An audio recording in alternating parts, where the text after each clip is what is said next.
Wala na nga mabilhan ng pagkain, guys. Kaya, ito, lulutuin ko na siya para sa mga nurses. Para to mamaya sa shift na lang namin. Kasi sabi ko, bukas pa dapat ako magbibigay. Kasi dapat nga duty ako. Pero wala eh. Wala na ako bukas. So, ito, meron po tayong 1 kilo lang dito na macaroni, 2 Nestle cream. Ito guys, yung aking inimpake maliban pa sa aking backpack na yan. Yung backpack ko kasi mga, ano lang, regular lang yan na pan-duty kasi iuwi ko pa rin naman yan. Ito yung pang night shift / gamit if ever na kailangan kong magstay or para makaligo ako before ako umuwi.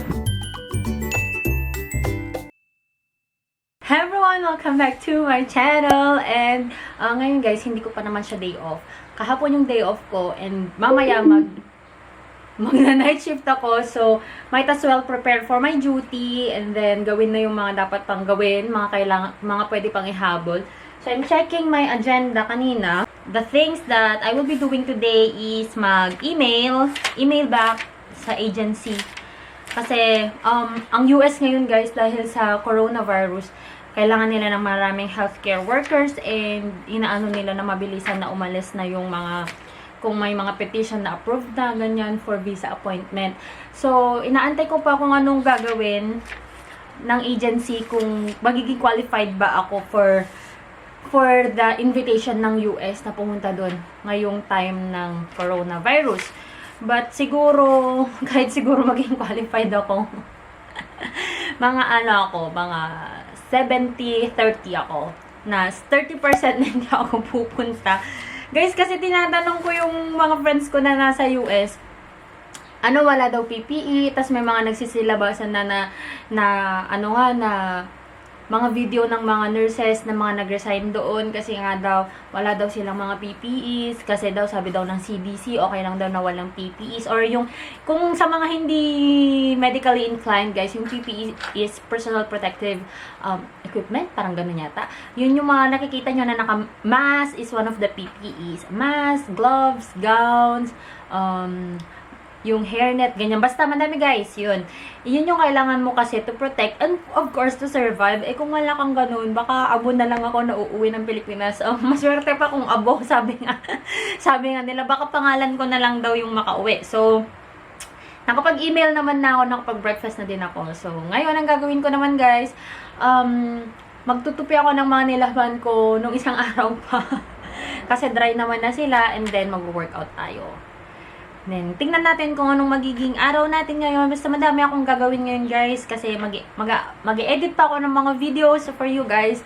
Para medyo updated naman. Kasi sobrang tagal ko nang hindi nakapag-update sa inyo guys. My last upload pa was December. Tapos nag-update lang ako regarding my preparation duty. Yun lang yung na-upload ko. Tsaka yung brilliant skin lang ata. So, yun. So, I hope you will stick with me as I do the things in my life for today. Ganyan yung itsura ng aming sofa guys. So, itutupi ko muna yung mga yan, mga uniforms and all, mga damit sa bahay, para matapos na po yung gawain po natin. Late at night, I think of you, your vision floods my mind. There isn't much I wouldn't do to be sure you're mine, no matter what you choose to do, no matter day or time. I only want to be with you, I will be there by your side. As time goes by with you,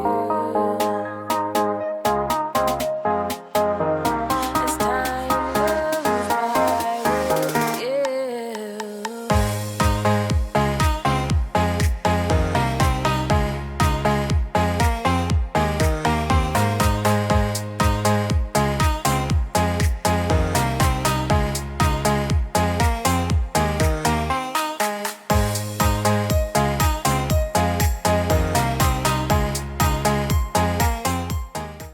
Alright guys, so natapos na ako magtupi and gagawin ko naman ngayon is mag-vacuum, medyo magpupunas-punas ng mga kailangan punasan. And naglabas na ako nitong mga meds dito guys na kailangan ko nang itapon, mga ganyan. Nag-expire sila, hindi ko lang din sila nagamit. And nakita ko na nung isang araw lang nung naghahanap ako ng magsa-self-inject lang na naman sana ako ng meds sa akin kasi sobrang sakit ng tiyan ko, di ako makalakad papuntang hospital and quarantine nga.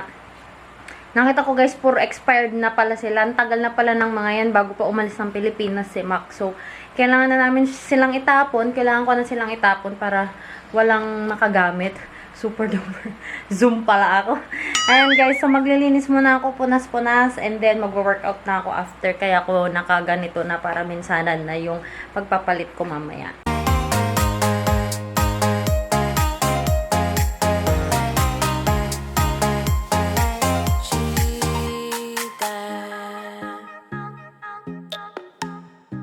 Time goes by with you. Time goes by with you. Anata watashi no. Hello guys! So, natapos ko pa lang yung isang workout. Kailangan ko pa ng 2 more or 3 more workouts para talagang matapos yung workout natin for today. But in fairness, may mali akong posisyon, kaya may narinig ako, nag-crack yung likod ko. Pero feeling ko ano lang naman to, muscle pain lang siya. Sakit kasi nitong ano pa parang magto 2 months na yung back ko na masakit. Kaya more on, ang mga ano ko ngayon, standing siya. Pero, ano ko, baka mag-stretching na lang muna din ako, yung parang mga yoga. Ganun, para mas stretch yung likod ko, para, you know what I mean? Nakapagod, besh. Kakain pa more? Kain pa more. I anata wa watashi no jinsei. Anata wa watashi no ashi. Jinsei shodai, jinji shodai, haito shodai, zenbu shodai. Jino oshite kudasai.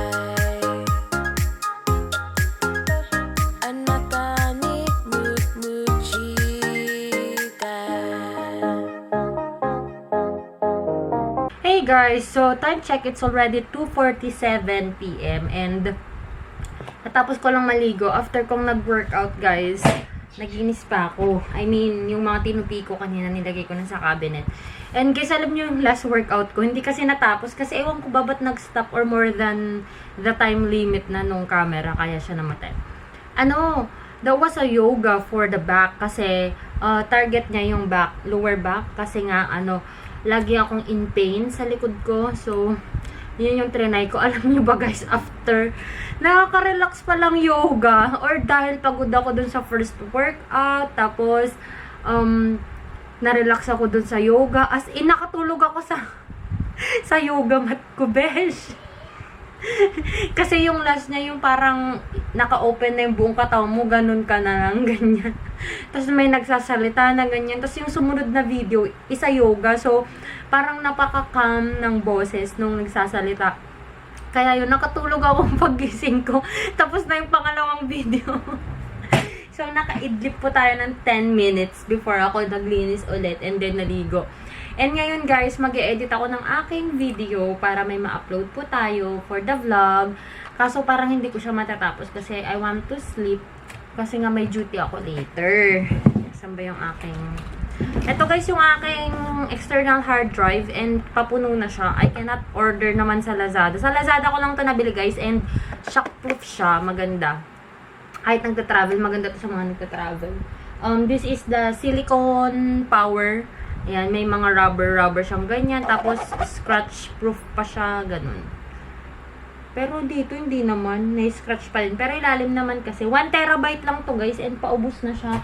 Nandyan kasi lahat ng videos ko. Actually, nagbubura na nga ako ng videos dyan eh. Yung mga vlogs, hindi ko binubura. Kasi, ano yung mga yun. Mga memories yung mga yun. Pero yung mga regular videos ko, yung mga sit-down videos ko, yung mga nag-makeup lang, mga menu review, ganyan. Na hindi naman masyadong kailangan ng i-keep. Yun. Dinilit ko na para may mapaglagyan ako ng mga vlogs. Kasi sa akin, mas importante yung mga vlogs. Kasi nga, dun nasa-save yung mga memories. Especially yung mga videos namin na kasama ko pa sila bebe. Ganyan, kasama ko si Mac. Yun. So, ngayon, mag-e-edit ako yung Brilliant Skin na week 1. First week ng Brilliant Skin. Yun lang, guys. Hey, guys! I'm back! Ayan, so naka-ready na po ako. Basta na-shift ito damit ko, ha. Pansin ko lang sa vlog. Eto, guys. Inayos ko na yung bag ko. May dala na naman ako na extra na damit. Yung pads ko, shirt, undies. Ayan. Yung mga toiletries ko nandun naman na sa hospital. Alam niyo, pag naglalagay ako ng rejuvenating facial cream, parang lagi akong pawis na pawis. Tingnan niyo guys, oh. My God. But anyway, parang nagtutubig ata siya. As in, hindi siya oil. Parang pawis siya. Tiga. Ayan, so ilalagay ko na lang siya dito sa bag ko and then good na ako para umalis na. Triage ako ngayon, guys. So, tayo po ang pinaka-front. Pinaka-frontliner po ngayon ng ospital. Ayan po. So, kapag sinabing triage, guys, nauuna pa po kaming, ewan ko sa ibang hospital, pero dito sa amin, pag nasa triage area ka, mas mauna ka pang pupuntahan ng mga pasyente kaysa sa guard. O, diba? Kasi may tent nga kami sa labas. Mapapansin nyo siguro yung mga hospital ngayon, may mga tent sa labas, ganyan. So, doon ako sa tent ngayon, guys. So, sana lang walang pasyente na lang na dumating. Alam nyo, very thankful din ako dito sa nangyayari sa atin ngayon kasi parang wala kaming incident ng vehicular accidents kasi 'di ba walang mga sasakyan ganyan, tas bawal na ang motor ganyan, tapos wala kaming mauling, yung mga nabugbog, wala kaming pumunta na yung lasing na nawalan na ng malay, mga ganyan. So yung mga dumarating lang talaga more on respiratory tract infection, mga may ubo, ganyan, which is one of the signs and symptoms of COVID. Pero kapag ganun kasi guys, hindi naman sinasabi na may COVID ka na. But you will be under monitoring kapag ganun. Kahit wala ka pang travel history. And mind you guys, sa mga taga Manila, kapag nandito po sa probinsya at yung pasyente po namin ay galing Manila, yun, considered PUI siya. So, galing siya Manila. Kasi, di ba sobrang doon ng outbreak kasi nung, so, kino-consider na namin yun na kung may signs and symptoms ka, tapos galing ka Manila for the past 2 weeks, ayan, yun, pwede kang ma-PUI na. So, ready na ako, guys, and magpapray na lang tayo na sana, matang liwanag ko, kinukuha na ng heaven. Ayan. Sana wala pong dumating ngayon na mga toxic. Binabalak kong magdala ng pansit, pero wag na. Madami ng buhay ang nasira sa pansit. At sana wala kaming mga DOA, walang PUI, walang mga PUM. Ganun kasi, ang hirap guys, pag naka-PPE, sobrang init. Tas dun sa area na, sa triage, wala talagang aircon. So, oh my gosh. So, yun lang guys for this vlog. I hope nag-enjoy kayo kahit boring. Kasi lahat tayo boring ngayon ng buhay. So, if you haven't followed me on my Instagram and on my Facebook, the name is JoyOfMia. And if you haven't subscribed to this channel yet, please do subscribe. And I'll talk to you guys on my next one. Bye! So, ito na lang po yung laman po ng ating live. Tingnan nyo guys yung natitirang carrots. Na ganyan na siya. Actually, yung iba pinakain ko na sa dogs. Tapos, ito, iluluto natin yan. Kasi ito, papaya, ito, pwede siyang ilagay. I-grate lang siya. At inano ko na, niref ko na yung ating bread para hindi masira. Itong carrots, para hindi na siya tuloy masira. Tapos, itong bag. Ayan na guys, yung ating vegetable na nagayat na. Nagayat! Tagalog ba? Inano ko na to kasi ang hirap niyang i-grate. Mas pa yung oras ko, mas nauubos pa. Tapos ito, yung maninipis lang na slice yung Baguio fish. And then, meron po tayong flour dito. Nabili ko to sa kapitbahay kasi may store dyan sa kapitbahay. So, okay na yan. Kasi nung tumigil mag-vlog. Kumain na lang ang ginawa. Ang dami kasi nito guys. Hindi ko nang maubos to lahat. Tapos, pagdadalhin ko naman to sa ospital. Hindi na siya masarap pag di na siya masyadong